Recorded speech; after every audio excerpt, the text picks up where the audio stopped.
right, here we go again. So we're once again delving into Forge of Darkness, book one of the Arcanus trilogy. We are now looking at chapter 7, and it seems like chapter 7 is a further exploration of the outskirts of Corral Ghislaine. I always forget how to say that. And around the sea of the Veer, Vitir, however you say that. Um, and so we're looking at the wardens now, and we got Farahend tells let's see, Kagamandra Tulas has come for her because her fiance there. And so we know that these guys, Hunral and all these wardens, Kalat, Hussein, they're out there searching for these people that are missing, including for Farahend. So she's still missing because we know that she's with the sorceress, the Azathani Triss, right? At this point, and but these guys, they talk a lot of politics while they're out there, and they mention that the Husk Legion belonged to Mother Dark, and were one in all her children. So that's an important distinction, and they have a interesting viewpoint because everybody seems to want this guy Urisander, who is a war hero, to be to marry Mother Dark, to make all this stuff legitimate somehow, right? And he says, "Power will shift to us, but we seek no tyranny, only justice.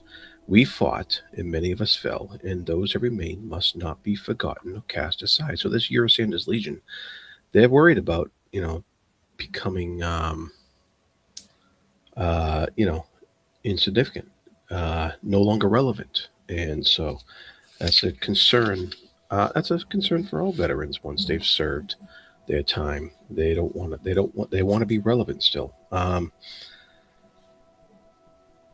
And so that they continue to they want to learn more about this Vitir, VITR, this sea, and they're searching around, and um, you know the somebody's talking about the engagement between Kagamander and Farahend, and somebody mentions that to bind a broken man by word or thread or chain was ever a lost cause. So interesting thoughts from all these wardens out there on the fringes of society. And let's see here. We have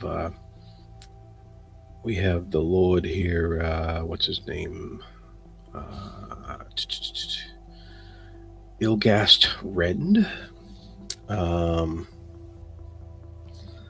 And he kind of senses something. He senses a hint of deliberation from this Veer sea, this purpose, as if in taking from the power, it shifts a shoulder and sets regard upon the taker. And that's interesting stuff there. And one of the interesting things that was mentioned here is that Ilgas says, "Forgive me, Commander." He's talking to Kalat Hussein, the commander of the wardens there. And he says, "Healing wearies me. Healing wearies me." There is a shake word. Is that, there's another reference to the shake people, to describe that sense as of the myriad things in nature giving sudden and most fixed attention upon a person, and the uncanny shiver that comes from it. And Kalat goes, Danul. So we've seen that word Danul, and we've seen that in the Malazan Book of the Fallen, some of the soldiers that rely on healing call upon these as the Warren of Danul, the healing Warren. And so these guys are speaking that of it as a sheikh word, as something that the sheikh have found or described or discovered. Um, and so they go on, continue talking, and Kalat is frustrated with he's wondering where the legends of the Vitir are. Like these legends don't originate with the Teist Andy. Um, not among us. Perhaps among the Azathane. There are old tales referring to it. Maybe the Jagged. They're just guessing here. They don't know. Excuse me. And so then we move on to Farahend and Triss. Um, and she's, of course, she's still wondering about this enigmatic being, Triss, who came from the Veer. She says, you seem new to your form. This body you wear and its needs, water, food. Do you know what you were before? And Triss says, tonight I will dream of water. And she's like, do you not understand my meaning? And she says, dreams in the Veer are unpleasant. I begin to understand this world. To make, one must first destroy. So that's an interesting observation by the Azathani there, Azathane. And let's see here. And she asks Farahend if she knows her purpose, and she's like, "No, not really.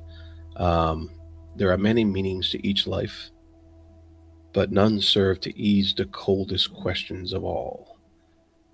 Which is why we ask it of the abyss, and no answer arises but the echo of our own cry." Hmm. And she's determined to take her to Calcanus, um, wondering if she's the voice of nature that speaks without meaning, that acts without reason. And she goes, "What about the Vitir? Is that part of nature?" And she goes, "No, the Vitir does not create; it destroys." And she's like, "Oh, but you came from that." And Triss says, "I was not welcome there." So it tells you that Triss existed before, and maybe she was trapped in this Vitir sea. Maybe she lost everything in there, including her past. Who knows? Let's see here. Then we get to, let's see, they come across, sorry.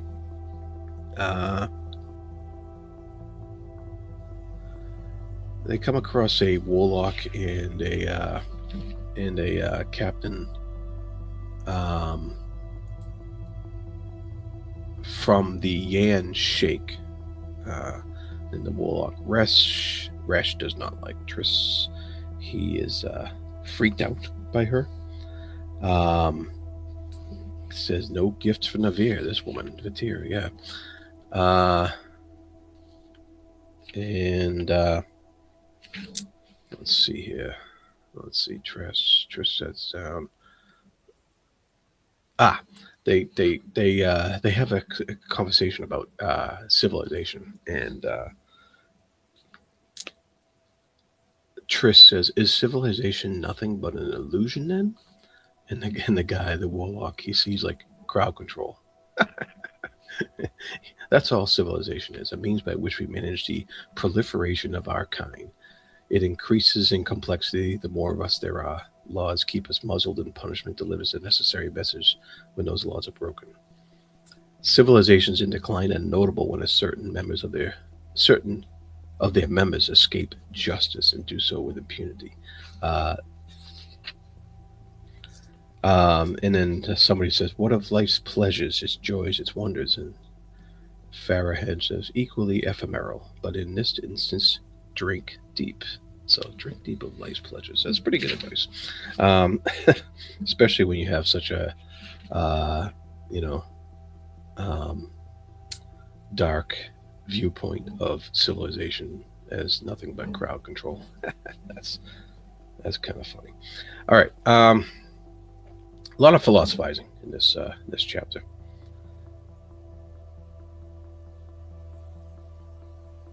Let's see here.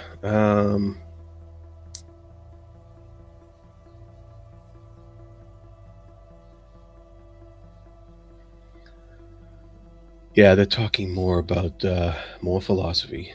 Um, and so they're speculating upon what's going to happen when Triss meets Mother Doc.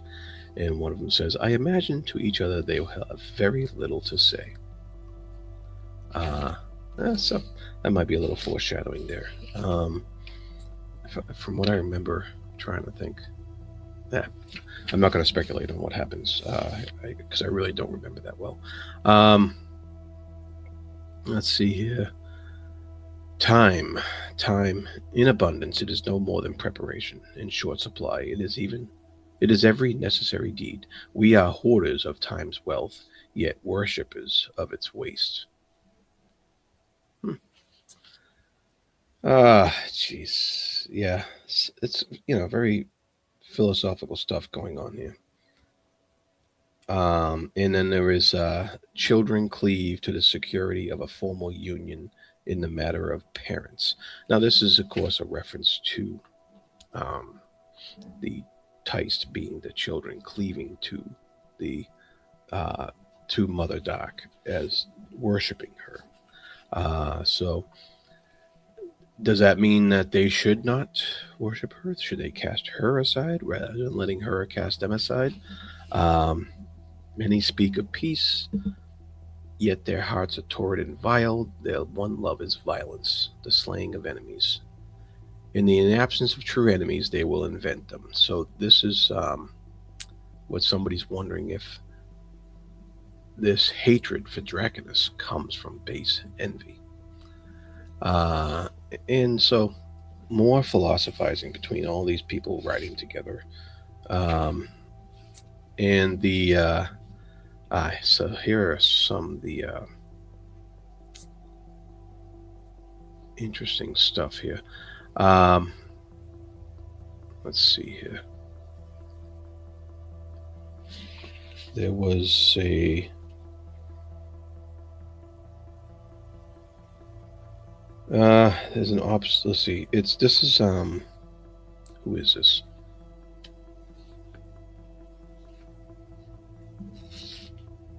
Yeah, a couple of wardens here. Farouk and books and hide paintings. Ah, yeah, scales always dubious. So they're looking at